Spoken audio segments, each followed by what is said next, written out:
आज जैसे अपन को सबको पता है सेकंड फाउंडेशन डे था, तो हमने आज से 2 साल पहले 12 मार्च 2020 को ही मैंने और विकास सर ने एक बहुत से छोटा सा सपना देख के इस चीज़ को स्टार्ट किया था कि जो मुंबई को मुंबई को एज एन बिज़नेस पॉइंट या वो देखा जाता है कि लोग यहाँ पे बिज़नेस करने आते हैं, नौकरी करने आते हैं, पर कॉम्पिटिटिव एग्जाम्स की तैयारी करने नहीं आते हैं। वो सोच हमें लोगों की बदलनी थी, क्योंकि लोग यहाँ के अपने बच्चों को इतना पैम्पर्ड रखते हैं, इतना लिमिटेशन रखते हैं कि उनका जो सपना है वो कहाँ स्टैंड करता है वो लिटरली उनको पता नहीं रहता है। तो हमने इस सपने से खोला था कि जो बच्चा है उसका 100% पोटेंशियल तक रीच करना चाहिए।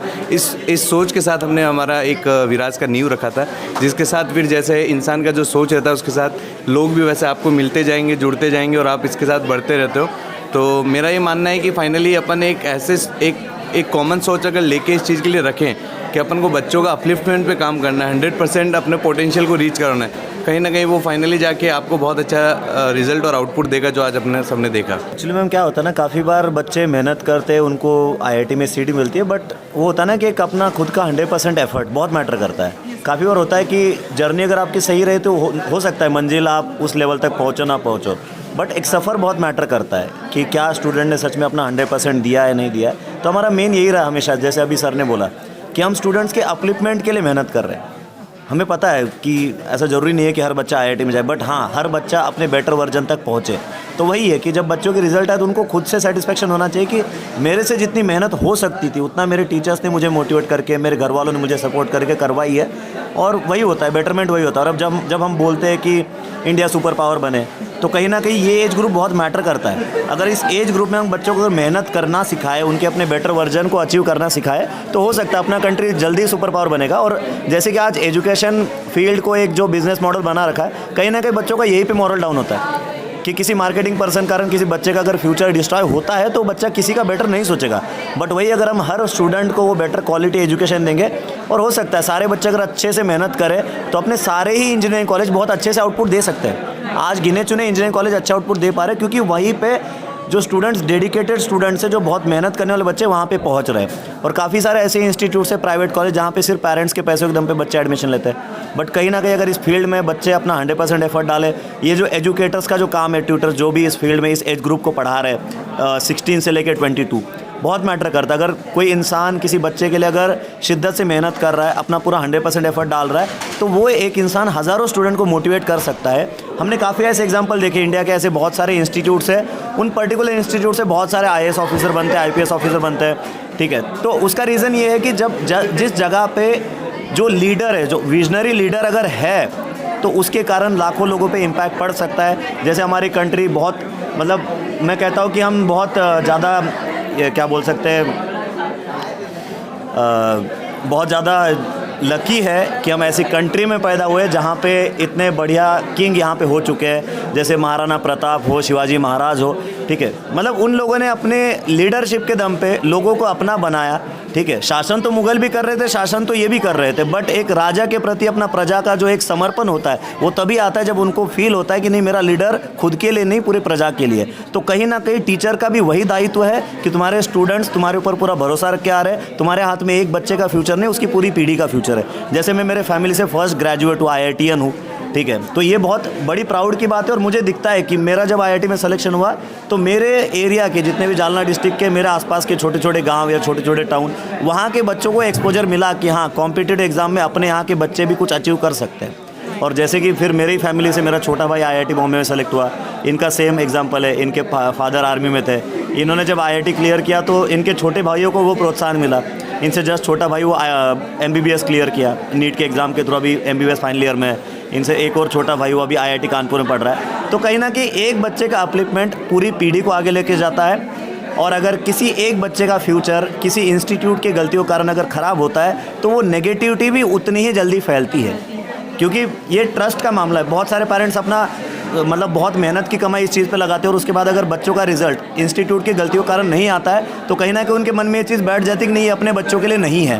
मैम, हमारे इंस्टीट्यूट का जो सबसे मेन जो फाउंडेशन है वो ये था कि बच्चों को सही से पढ़ाई मिल नहीं पा रही थी, फैकल्टीज़ को अच्छे से पढ़ाना था। तो ये प्लेटफॉर्म ही उस चीज़ के लिए बना था। एम ही ये था कि बहुत अच्छे से मेहनत करना है। बच्चे भी सीखने के लिए आए थे, फैकल्टीज़ का भी एम था कि नहीं कुछ अच्छे रिजल्ट प्रोड्यूस करेंगे। और ऑनलाइन भी था, फिर भी हमारे बीच में कोई कम्युनिकेशन गैप नहीं था। 24/7 स्टूडेंट्स हमसे कनेक्ट होते थे। मतलब काफ़ी बार लोग हमें अप्रिशिएट करते कि हम बच्चों के लिए 24 घंटे अवेलेबल थे। बट हम लकी थे कि हमारे पास वैसे स्टूडेंट थे कि जो रात को 2 बजे भी पढ़ाई की बातें टीचर से कर रहे थे। तो हम अपने आप को बहुत लकी मानते हैं। कहीं ना कहीं हमारे पेरेंट्स की ये हमारे ऊपर मतलब उनके कुछ पुण्य है जिसके कारण हमें ऐसा एक जर्नी। ये जो आपका जो क्वेश्चन था कि ये हमारे लिए वो हो गया आपदा को अवसर में कन्वर्ट करने वाला, कि हमने जब स्टार्ट किया तो पेपर एग्जैक्टली 1 महीने बाद चालू होना था, बट वही 6 महीने शिफ्ट हो गया और हमें एक्स्ट्रा टाइम मिला। तो इसको सोचने के 2 तरीके हैं। एक तो आप लॉकडाउन लग गया, बच्चों से कनेक्शन कैसा होगा, उनसे पढ़वा के कैसे लोगे, तो ये कंप्लीटली डिपेंड करता है बच्चों का आपके साथ बॉन्डिंग कैसी है, बच्चे आपके कितना ट्रस्ट करते हैं। अगर आप चाहे वो लॉकडाउन हो चाहे घर पर बैठ के पढ़ रहे हो, अगर बच्चे आपके ऊपर एकदम ब्लाइंड ट्रस्ट करते हैं एजुकेशन को लेके, वो आप रात में 12 बजे भी बोलोगे पढ़ने के लिए तो वो पढ़ने के लिए बैठेंगे। हमने लिटरली लॉकडाउन में यही किया कि सारे बच्चों को कनेक्टेड रखा, उनको मोटिवेटेड रखा, क्योंकि लॉकडाउन के टाइम बहुत सारे लोग अपनी लाइफ बचाने के लिए जी रहे कि ठीक है अभी बाद में देखेंगे, अगले साल देखिए। बट हमें ये पता था कि जो पेपर है उसकी तैयारी 2 साल से कर रहे थे और एक लॉकडाउन या फिर एक वायरस के आ जाने से हम इसके बिगड़ने नहीं दे सकते। हमारा एक ही मकसद है कि इस फील्ड में जैसे ये जो एजुकेशन फील्ड है, जैसे जेई की बात करें, नीट की बात करें, तो यहाँ पे बहुत मैटर करता है मेंटरशिप। तो हम चाहते हैं कि हमारे टाइप की जिनकी थिंकिंग है, जो एजुकेटर्स है, जो IITians से, डॉक्टर्स है, वैसे काफ़ी मतलब जो अच्छे से मेहनत करना चाहते हैं वैसे लोग हमसे जुड़ते रहे। और ऐसे ही जैसे वो टीम वर्क बहुत मैटर करता है, जैसे हम नंबर ऑफ़ स्टूडेंट बनाना चाहते हैं तो उतना ही हमारे पास उतने अच्छे टाइप के मोटिवेटेड फैकल्टीज़ आए। और हमारा वही है कि सेम माइंडेड लोगों को, हमें सेम थिंकिंग वाले लोगों को कनेक्ट करते ले जाना है। और स्काई इज़ द लिमिट, ठीक है, वो कितना आगे बढ़ेगा वो तो टाइम बताएगा। बट हमारा तो विजन वही है कि इस माइंडसेट के लोगों को एक साथ लेके एक अच्छा ऑप्शन लोगों के लिए क्रिएट करना है। लोगों को एक मोटिवेशन मिलना चाहिए कि IIT का प्रिपरेशन जो होता है वो बच्चे के लाइफ में सच में अच्छे से बहुत अपलिफ्टमेंट कर सकता है, क्योंकि मेहनत करना ही सबसे बड़ी बात होती है। बच्चे तो करते हैं, साथ में अगर टीचर्स भी आप जैसे मिल जाए तो बहुत अच्छा होता है। बिल्कुल मैम, बच्चे का कम्प्लीटली जो रहता है, आप उसको देखोगे पढ़ने का तरीका, तो जो जिस टीचर से इंस्पायर रहता है वो उसको फॉलो भी करता है। तो अगर आप जितना % एफर्ट डालोगे, प्रोपोर्शनली बच्चा एफर्ट डालता है। और कम्प्लीटली ये मैटर करता है कि आपने बच्चे को गाइडेंस, मेंटरशिप दी है कि नहीं, क्योंकि पढ़ाने वाले लिटरली सब अपना 100% देते हैं। कोई भी फैकल्टी ऐसा नहीं जो 100% नहीं देता होगा, पर एक मेंटरशिप और मैनेजमेंट का बहुत बड़ा रोल होता है कॉम्पिटिशन में। और जहाँ तक आपने पूछा कि 3 साल बाद कहाँ देखते हैं, हम लोग का ये मानना है कि ठीक है, ऐसा नहीं है कि हम पूरे फील्ड में अकेले ऐसे जो ये कर सकते हैं। हम ये मानते हैं कि हमारे जैसे बहुत लोग हैं जिनको लिटरली अपॉर्चुनिटी या वो एक प्लेटफॉर्म अभी तक नहीं मिला। हम चाहते हैं ऐसे लोग जो इन बच्चों के लिए काम करना चाहते हैं, इस फील्ड में एक जेन्युइनली एक अपना एफर्ट डालना चाहते हैं, वो एक साथ में आए हमारे। और हम चाहते हैं कि जैसे एक बड़ा hub Mumbai education, competitive education के लिए उभर के बाहर आए 3 साल बाद। सबसे पहले हमारा एडमिशन का बहुत सिंपल प्रोसीजर है। हम लोगों को एक्चुअली अवेयर करना चाहते हैं इस फील्ड के लिए, तो इसलिए हम दोनों बच्चों के साथ पूरा काउंसलिंग सेशन 1-1, 1.5 घंटा उनको इस फील्ड के बारे में समझाते हैं। जो हर्डल्स आने वाले अगले 2 साल में, कि बच्चे को किस टाइप की प्रिपरेशन करनी है, क्या एग्ज़ाम्स होते हैं, एग्ज़ाम्स के थ्रू क्या अपॉर्चुनिटीज़ है, ये जो हम IITs NIT सुनते हैं, इनका एडमिशन प्रोसीजर क्या होता है। तो हमारा कम्प्लीटली सीनियर ऐसा रहता है कि स्टूडेंट्स जो भी इंटरेस्टेड है वो आए, कम्प्लीटली अपना एक काउंसलिंग हो जाए, ठीक है। और वो काउंसलिंग के बाद एक बच्चे को अगर आइडिया आता है तो 10 लोगों को समझा सकता है। तो एडमिशन प्रोसीजर हमारा वही है कि हमें अप्रोच किया जाए, एक काउंसलिंग होना बहुत इंपॉर्टेंट है। विदाउट काउंसलिंग हम किसी बच्चे को एडमिशन नहीं देते, नॉर्मली बाकी जगह चीज़ होती नहीं है, बट ये जेन्युइनिटी है जो हमें लोगों तक बहुत अच्छे से पहुंचा रही है। तो एडमिशन प्रोसीजर वही रहता है मैम। हम लोग जो भी इंटरेस्टेड पेरेंट्स है वो आते हैं, उनका हम 1-1, 1.5 घंटा काउंसलिंग करते हैं, उनको प्रॉपर एक विजन दिखाते हैं कि हम किस चीज़ पे काम कर रहे हैं, क्या परेशानी आ सकती है, उसके क्या सॉल्यूशंस हो सकते हैं, कैसे हम बच्चों को 2 साल मोटिवेटेड रखेंगे, कैसे पढ़ाएंगे, ठीक है।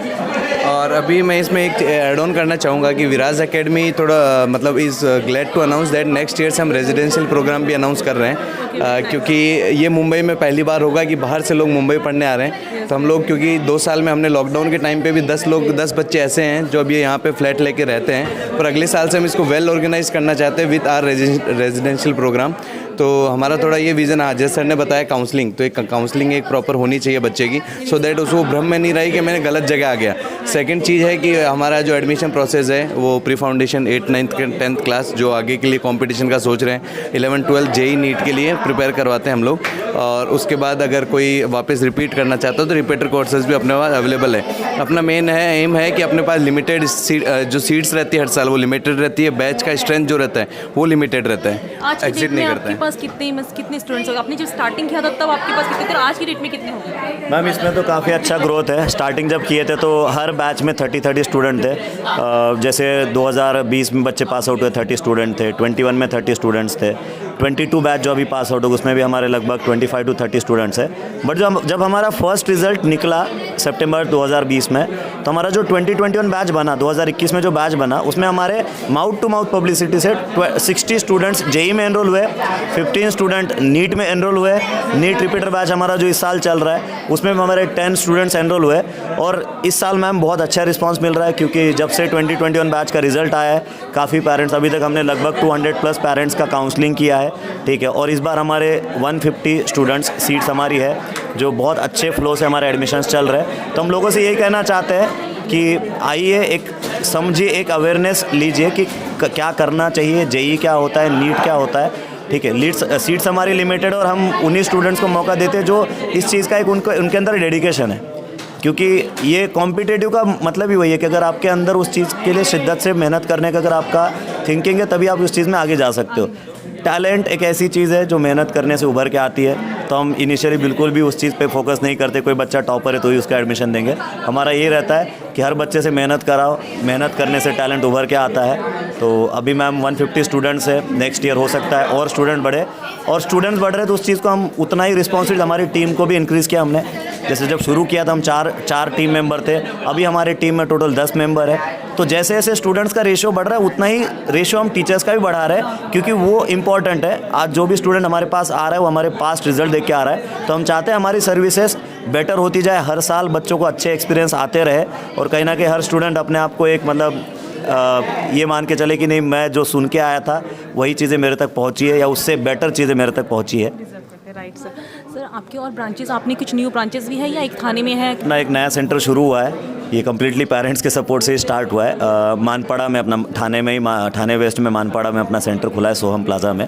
बहुत अच्छा रिस्पांस है, काफ़ी सारे पेरेंट्स आ रहे, विजिट कर रहे हैं, कम्प्लीटली माउथ टू माउथ चल रहा है। बस यही है, उसमें बहुत ही लिमिटेड सीट्स है, टोटल 60 एडमिशन्स हम उसमें दे रहे हैं, और सीटें मतलब एक बैच हमारा कंप्लीट हो चुका है और आने वाले 10-12 दिन में सेकंड बैच भी क्लोज़ होगा, ठीक है। हम चाहते हैं कि हमारा जो मेहनत है लोगों तक पहुंचे, और एक टाइम पे ऐसा हो कि हमारे पास लोगों को देने के लिए सीट्स ना रहे, बट हाँ हम एक अवेयरनेस उनको दे सकते हैं कि ज़रूरी नहीं है कि हर स्टूडेंट हमारे पास पढ़े, बट इनकेस आपको हमारे अलावा भी कोई ऑप्शन चूज़ करना पड़ रहा है तो आपके पास उतना अवेयरनेस होना चाहिए कि कौन बेटर है, उसको चूज़ करने की आपके अंदर एबिलिटी हमारे पास से आपके पास आ पाए, ये हमारा कोशिश है। एक्चुअली मैम हम भी थोड़े एकदम शॉक थे उस चीज़ को लेके, क्योंकि हम लोगों को किसी ने अप्रोच किया था मार्केटिंग टीम ने कि ऐसा ऐसा एक अवार्ड फंक्शन होने वाला है, तो आप इसमें पार्टिसिपेट करना चाहेंगे। और हमारा ये था कि हाँ बिल्कुल, क्यों नहीं। लॉकडाउन में जहाँ बहुत सारी बड़ी बड़ी इंस्टीट्यूट्स कहीं ना कहीं अपने जिनका लेवल डाउन हुआ है, लिटरली बंद भी हुए हैं, हमने तो काफ़ी इंस्टीट्यूट ऐसे भी देखे, तो हाँ हमने उस चीज़ के लिए अप्लाई किया। उसमें प्रोसीजर था, आपके रिव्यूज़, आपका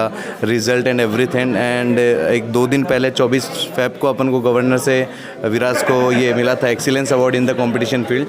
तो हम लोग एकदम 22 को ही उसका कॉल आया था कि आप लोग बहुत अच्छे, आपको अवार्ड के लिए बुलाया जा रहा है। तो it was a great feeling जब रिसीव कर रहे थे।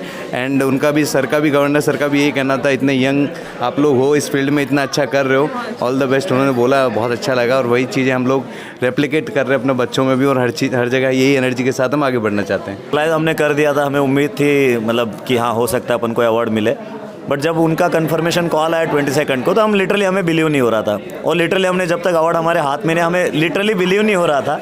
और उस चीज़ को लोगों को बताने के लिए हमें लिटरली 1 दिन लगा, ठीक है। तो वो काफ़ी अच्छा एक हमारे लिए मतलब एक अप्रिसिएशन था। गवर्नर सर के हाथ से अवार्ड मिला, बहुत बड़ी बात थी। कुमार सानू जो पद्मश्री जिनको मिला हुआ है, उनके हाथ से अवार्ड मिला, तो बहुत बड़ा अचीवमेंट था।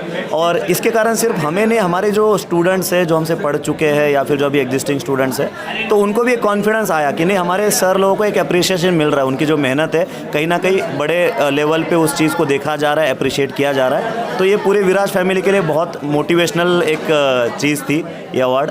और हम कोशिश करेंगे ऐसे ही चीज़ों को आगे बढ़ाते जाए, लोग हमारी मेहनत को नोटिस करते जाए, और कहीं ना कहीं ये चीज़ें हाईलाइट होती रहेगी, तो और भी हमारे जैसे ट्यूटर्स, एजुकेटर्स इस चीज़ को शिद्दत से करते रहेंगे, जिससे बहुत सारे बच्चों का भला हो सके।